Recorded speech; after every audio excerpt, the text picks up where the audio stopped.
Hello मेरे future doctors. तो एक बार बहुत बहुत स्वागत है आप सभी का और उम्मीद कर रहे हैं कि आप लोग बिल्कुल मजे में होंगे। एग्जामिनेशन खत्म, थोड़ा रिलैक्स बट थोड़ा टेंशन, क्योंकि काउंसलिंग की प्रक्रिया आने वाली। आप सोच रहे होंगे कि मेरे मार्क्स पे मुझे कौन सा कॉलेज मिलेगा। जी हाँ, आपको पूरी इन्फॉर्मेशन दे रहा हूँ कि 200 से 400 के बीच में अगर मार्क्स आ रहा है आपका, तो कहाँ कहाँ किस स्टेट के बच्चों को अपने अपने स्टेट में या ऑल इंडिया लेवल पे आपकी पॉसिबिलिटी बन रही है एमबीबीएस कॉलेज मिलने का। तो आप सबसे पहले मैं बता दूं कि अगर आप जनरल कैटेगरी के कैंडिडेट हैं तो मैं आपको एक इन्फॉर्मेशन देना चाहूँगा कि जनरल कैटेगरी के कैंडिडेट के लिए थोड़ा सा टफ फाइटिंग होगा, क्योंकि सबसे लो कट ऑफ की अगर हम बात करते हैं तो हिमाचल प्रदेश जो सबसे लो कट ऑफ रहता है, वो मान के चलिए आप कम से कम 500 मार्क्स पे हिमाचल प्रदेश का कट ऑफ जनरल कैटेगरी को मिलेगा।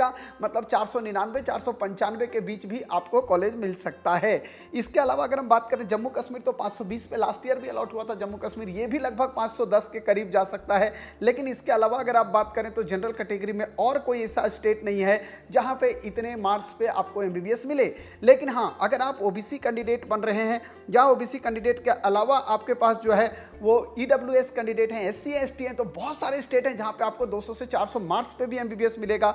जैसे मैं आपको बता दूं कि हिमाचल में अगर आप देखेंगे तो 400 450 मार्क्स मान के चलिए ईडब्ल्यूएस कैंडिडेट को मिल सकता है। वहीं पे अगर हम बात करें कि अगर एसटी कैंडिडेट की बात करें तो एसटी कैंडिडेट के लिए आपका 450 451 नंबर पे भी आपको कॉलेज मिल सकता है। मध्य प्रदेश की बात करोगे तो 328 number last year ST candidate का गया था, तो इस साल भी मान के चलिए कि 325 से 30 नंबर पे कॉलेज अलॉट हो सकता है। जम्मू कश्मीर की बात करें तो ईडब्ल्यूएस 407 नंबर पे और वहीं पे एससी कैंडिडेट को 402, एसटी कैंडिडेट 361 नंबर पे कॉलेज अलॉट हुआ था। इसका मतलब इस साल भी 400 के अंदर ही ये ग्राफ आने वाला है, तो 100% वहां भी बच्चों को 400 के अंदर कॉलेज मिलने की संभावना होगी। इसके अलावा बात करते हैं हम लोग कर्नाटका की, तो कर्नाटका में भी लास्ट ईयर देखेंगे तो एससी कैंडिडेट 422 नंबर पे क्लोजिंग गया था। मतलब ये भी कॉलेज आपको 400 410 20 के अराउंड में ही रहने वाला है। उत्तराखंड की बात अगर करोगे तो एससी कैंडिडेट 401 नंबर पे यहाँ अलॉट हुआ था और 388 नंबर पे एससी कैंडिडेट को अलॉट हुआ था। इसका मतलब 100% यहाँ भी उत्तराखंड की अगर हम बात करें तो उत्तराखंड में भी 400 से नीचे वालों को एससी और एसटी कैंडिडेट को एमबीबीएस मिलने की अच्छी खासी संभावना रहेगी। इसके अलावा अगर हम लोग बात करते हैं तेलंगाना की, तो तेलंगाना में भी लास्ट ईयर एसटी 425 पे जाके क्लोज हुआ था, तो वहां भी एक संभावना अच्छी खासी बन रही है। वेस्ट बंगाल की बात करोगे 259 मार्क्स, ओनली 259 पे एसटी कैंडिडेट को government MBBS college Purulia allot हुआ था। इसका मतलब 100% ये संभावना है कि 200 से 400 मार्क्स वाले पे कहीं ईडब्ल्यूएस कैटेगरी, तो कहीं पे OBC category, SC ST category, मतलब बहुत सारे कैंडिडेट होंगे जनरल कैंडिडेट के अलावा जिनको एमबीबीएस मिल सकता है आसानी से। दूसरी बात, अगर पीडब्ल्यूडी कैंडिडेट हैं तो भी आपके पास एक बहुत गोल्डन अपॉर्चुनिटी होगा। मैं आपको बता दूं, यहां भी आपके पास काफ़ी सारे संभावना होंगे।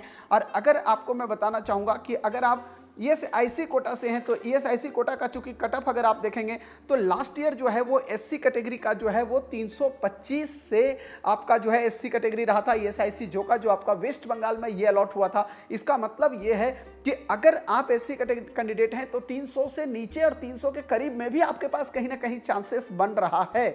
अगर आपको मैं बात करूं एसटी कैंडिडेट का, तो आपको याद होगा कि ईएसआईसी फरीदाबाद ओनली 115 मार्क्स पे अलॉट हुआ था और वहीं पे ओबीसी पीडब्ल्यूडी वगैरह या ईडब्ल्यूएस पीडब्ल्यूडी का जो अलॉटमेंट हुआ था वो 200 और 148 नंबर पे हुआ था। मतलब बहुत सारे ऐसे स्टेट हैं जहां पे लो मार्क्स 200 से 400 वालों को भी कॉलेज अलॉट होगा, वो भी गवर्नमेंट कॉलेज अलॉट होगा, बशर्ते जनरल कैंडिडेट ना हो, एससी कैंडिडेट हो या एसटी कैंडिडेट हो या ईडब्ल्यूएस कैंडिडेट हो या पीडब्ल्यूडी कैंडिडेट हो, तो इन सारे बच्चों को जो है वो अलॉटमेंट बहुत आसानी से मिल सकता है।